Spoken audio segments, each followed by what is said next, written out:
Good afternoon, everybody. I'm Jeremy Smith, one of the co-leads for the Feed Every Devil program. Sheri, Tibbs, the other co-lead, and I have had the fortune to work with these students this summer. Yuna, Luis, Ahmed, Sude, Kihan. They didn't know each other prior to this event. These students have come together and done an amazing job. Uh, the team has gone to great lengths to reach out to other schools, other departments on campus, and collaborate with these groups to best meet the food insecurity needs at Duke. Um, Sheri, Sheri and I are both amazed by the skills this team brought to the table, the growth of those skills, and the work they have done this summer. Um, I'll go ahead and turn it over to the team now and allow them to provide the details of their hard work. Oh, thank you, Jeremy. So as Jen and Jeremy introduced, we are the Feed Every Devil program team, and our aim is to combat food insecurity at Duke. We wanted to thank all of you guys for coming to our presentation and also ask that questions be held towards the end, or just you can put them in the chat and we'll take them at the end. So let's start with introductions. Sude? Hi, everyone. I'm Sude. I'm a rising junior and I'm studying statistics. Hi everybody, my name is Ahmad Khan. I'm a rising junior studying computer science. Hi everybody, my name is Yuna. I'm also a rising junior and I'm studying biology. I'm Louise. I'm a rising junior studying economics. I'm Kihan. I'm a rising sophomore and I'll be studying computer science and economics. And also we have our wonderful team leads, Sheri and Jeremy, without whom this project would not have been possible. We'd also like to thank our stakeholders and partners. We have Duke Graduate and Professional Student Council Community Pantry, Duke Student Affairs, Duke Dining, Duke Reach, Duke OIT, and of course our sponsor, Transact. So food insecurity is not just hunger, it's a condition of limited or uncertain access to adequate food for an active and healthy life.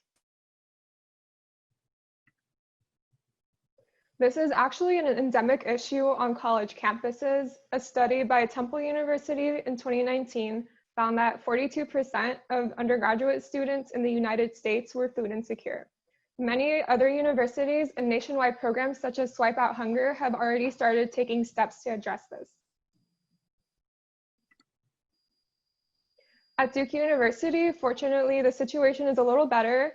The 2019 Graduate Student Food Security Report found that 19% of our graduate students were food insecure. Of course, we'd like to see this number come down to 0 for both undergraduate and graduate students, which is where the Feed Every Devil program comes in. So after identifying the problem and conducting preliminary research by talking to our university stakeholders, our sponsors, and just talking to other universities with meal share programs in place, we decided that we wanted to create a web application in which students and donors can actually donate food points. So our product has 4 main components. In the first component, we have the entry point for the donor in which the user logs onto our website and has to log in through Shibboleth to actually fill out the form. That is in part 2. That part 2 lets them actually confirm the amount of food points they want to donate, and it will be sent through the Transact broker system. In part 3, all the donated food points from all users will be banked together into this one central bank that will now be distributed in part 4 by Duke Reach to applicants who are experiencing food insecurity. So now we're going to talk about the tech stack for our application. So we're using the Ruby on Rails web framework. So on the front end, we're using vanilla JavaScript alongside HTML and CSS, as well as the Bootstrap UI design library. In the backend, we're using PostgreSQL for database management, as well as the Transact API for handling user transaction and point requests. For server deployment and project management, we've been using GitLab and OpenShift in tandem. And for our mockups, we use the Figma application.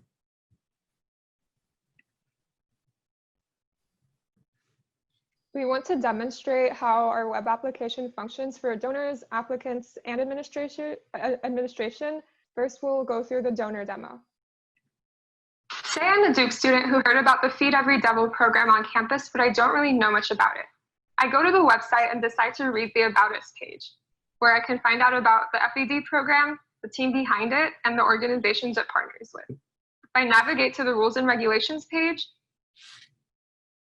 I'll find a quick overview of the guidelines, some frequently asked questions, as well as a document with a detailed list of regulations. So I decide that I do want to donate. So I click sign in to donate. So I have to go through Shibboleth authentication. After that, I'm on the donation page that displays my name, my net ID, my food point balance, as well as the donations I've made so far. So I decide I want to donate 10 food points. I have to confirm the amount and accept the terms of donation. Then I click submit. Then I'm navigated to a receipt page that tells me I've successfully donated 10 food points. It updates my food point balance as well as the donations I've made so far. I can also see the donations I've made previously in a table down below.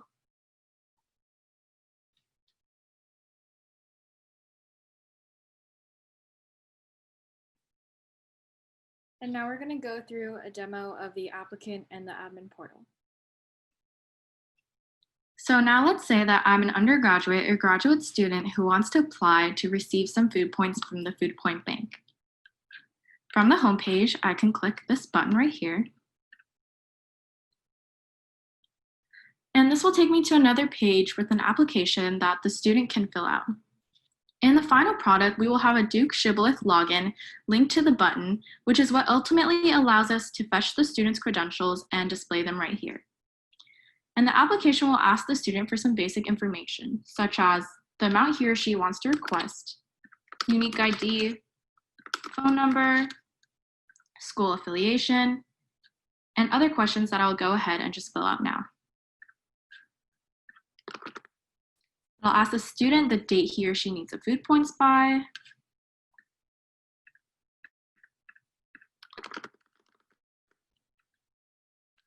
Then the student just needs to press this button to submit his or her application. This will take the student to a confirmation page. It'll say, thank you for your request of blank food points, and it'll show the student's net ID and the current food points available. Then the student can return to home, and he or she has successfully completed an application. Let's say that now I'm an admin, and I want to be able to distribute some of these food points to the applicants. So on the bottom right-hand side of the page, there's a link which takes us to the admin portal. And again, in our final product, we will have a Duke login linked to the admin portal, and this will allow certain administrators access to this distribution platform. So in the admin homepage, I can see the total available food point balance. So right now it's $68. And I can also see that there is a new pending applicant request. So in order to view this application, I can click this link right here, view request. And it'll take me to a page and it'll show what the student filled out in the application. So it says name, net ID, the amount requested here is in bold. The admin can also see how many food points the student currently has, school affiliation, and his or her answers to the rest of the questions. So let's say I'm an admin and I see that the student requested 30 food points, but right now we can only give out 15. I can input how many food points I want to give. And I can also provide feedback to the student and private notes for record keeping. In order to complete the transaction, I just have to click submit right here.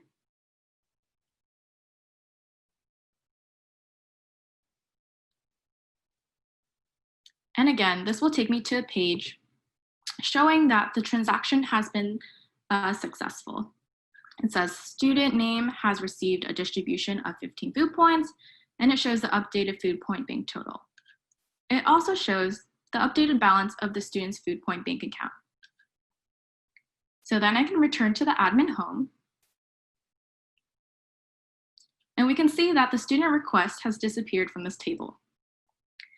Another concern that Laura Andrews, a representative from Duke Reach, expressed to us was being able to see a complete history of all the distributions made with this program.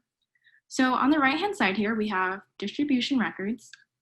We can click to view by clicking this button. And right now we can see that we have successfully completed one student distribution transaction.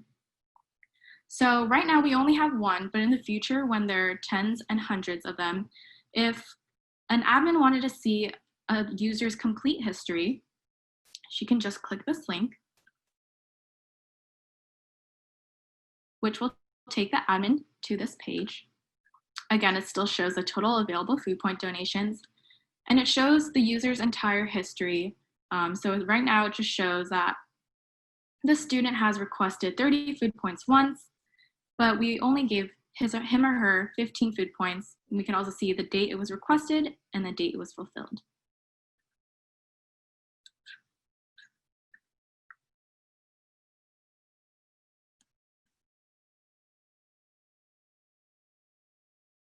So we've included a link to our test server in this presentation, and one of our team members will actually copy and paste it into the Zoom chat. And anyone is free to go on our site and just click around the different pages and kind of see what the donor and applicant experience is for the FUD program.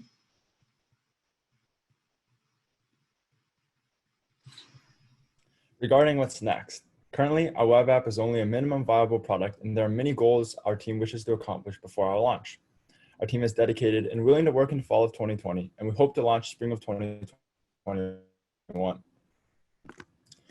For our first goal, we want to address the graduate student population. To do this, we'll be working closely with our team lead, Sheri Smith, and the Transact system to create a new food point wallet accessible to all members of the Duke community. This way, graduate students who do not have a food plan will be able to receive food points from our web app services. Second, we need to final our rules and regulations. We've mentioned them many times to our users, but we haven't actually drafted anything out yet. We'll draft these out as soon as possible with our stakeholders, Duke Dining, Duke Finance, and Duke Reach. Third, we also plan to expand onto the mobile application, whether that be a standalone app or us looking to be integrated into the Duke mobile app.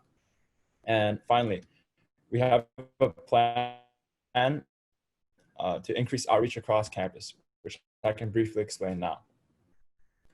First, we'll ask that our website be linked from various of Duke's other websites, including our stakeholder websites, Duke Student Government's websites, and any other websites that make sense. Second, we'd seek collaborations with student groups on campus. When learning about Cornell's food initiative, we discovered that student organizations was a huge contributor to the program. And so we will similarly contact the student organizations on our campus. Finally, we aim to spread QR codes across campus, posting them anywhere from WU, the Loop, Pitchforks, or even non-dining areas like Cameron or the Bryan Center. When scanned, these QR codes will bring the scanner to our website and hopefully spread awareness about this program.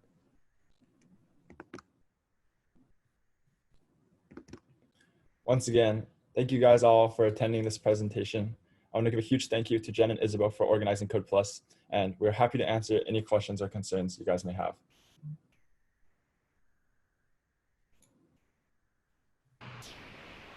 Nice work. Thank you. That was excellent. Sorry, my dogs are barking. I have a question regarding the food points. So is there any consideration, or have you guys talked to Duke Dining or like whoever's responsible for food points that like if the donated food points expire every semester? Because I'm sure there's scenarios where some students at the end of the semester when the food points expire, they don't like know what to do with it. So if maybe there's a program set up where all expired food points can go towards the next year's donate food point bank or something. I don't know. So yeah, we've talked with dining about this possibility, and there are a few different considerations. Food points, I believe, expire at the end of the year. So they said that actually the expired food points are part of their own internal budget, so we wouldn't be able to like transfer all of those expired food points to a pool because that would affect them pretty heavily. But I believe that the pool would be able to, like, the donated food points at the end of the year would be able to be maintained in that pool. Thank you.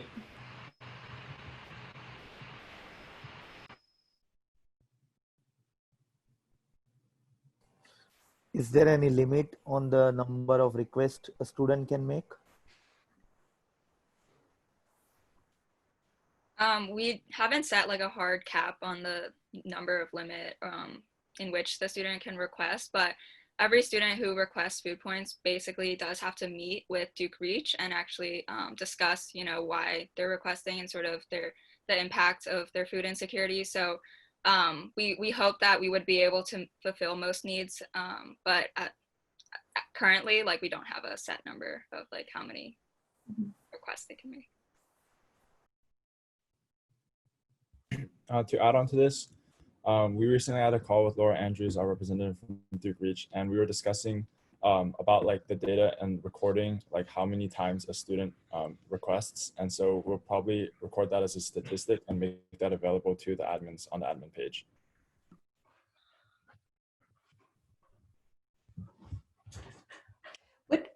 What did you find most challenging this summer as far as the tech was concerned?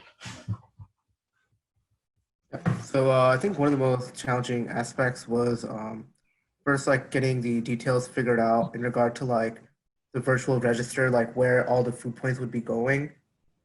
There's been like a lot of different parties involved in that regard, like working with the Duke finance team, then asking Duke Dining, like what would be allowed, things like that.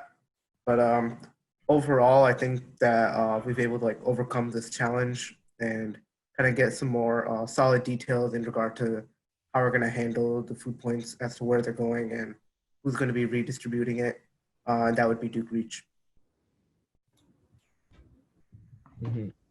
Yeah, for me, Ahmad touched on like some of the troubles that we like faced when we were trying to like reach out to multiple parties. But from a technical standpoint, also putting everything together was definitely very challenging when we first began. When we were like learning on Ruby on Rails. For like a lot of our team, we only have classroom like theory or like classroom knowledge, and this was our first time like truly taking our knowledge outside of the classroom and implementing them together to basically bring from nothing to a minimum viable product. So that was a very like challenging and fulfilling experience. I really like your homepage. Who designed that? I believe that was Sude and Yuna. They did a great job putting together those pages. Yeah, it's really nice. Very nice, very nice. Thank you.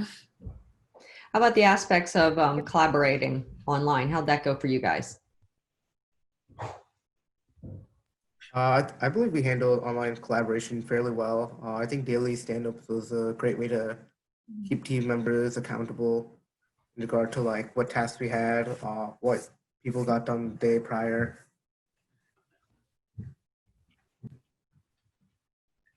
A huge shout out to our project leads. They kind of set us on the right track.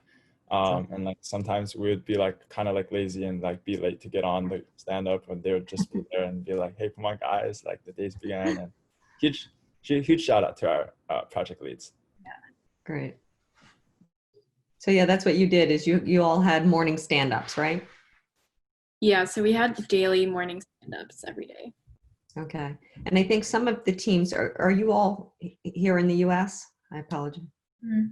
Yeah. Some of the teams were international, so I know that they recorded all of their sessions so that they could share with one another in case they weren't able to make it. So that was one of the benefits, so to speak, of a virtual environment, is we could record everything. Any other questions or feedback or?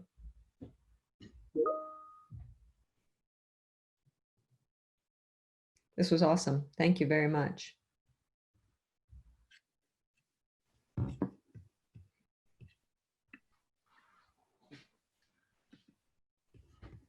I know we have wanted to give a shout out to, I think we might have one or two folks from Transact here. This is their second year sponsoring a program with Code Plus. So I know Kent spent a considerable amount of the time with our team. I think he's been to several presentations. It's great to see you here, Kent. And I think David. Yes, this is if I may, this is David Please. Marr, and thank you. I was a little tech challenged getting in, and I'm on holiday with my family, so it's been a bit challenging, although wonderful. But again, as in last year, I think the work that the team does and Duke does is exceptional. not just from the product perspective, but how you go about collaborating and the discipline and rigor around the process, what you ultimately come out, that really nice outcome. So we appreciate being able to sponsor. We appreciate to be along for that journey. And we look forward to more of this type of interaction. We are deploying at a rate that is probably 2 to 3x in our tech that it has been in the past, especially over this last year. So the openness, the APIs that we're deploying, the API gateway, the expansion is going to, I hope, inspire Duke and Duke students to be creative. Our objective at the end of the day in a platform architecture is to turn the power over to the students and the university to create those services that are meaningful and relevant to Duke students, and allow that kind of artist community to hang off the edge of our tech. And you have confidence that our tech just runs, and you create the art at the edge, and you're limited only by your ability and imagination. So I see that happening more and more. I see it happening internally with our development teams in the US and in Ireland and in Chennai.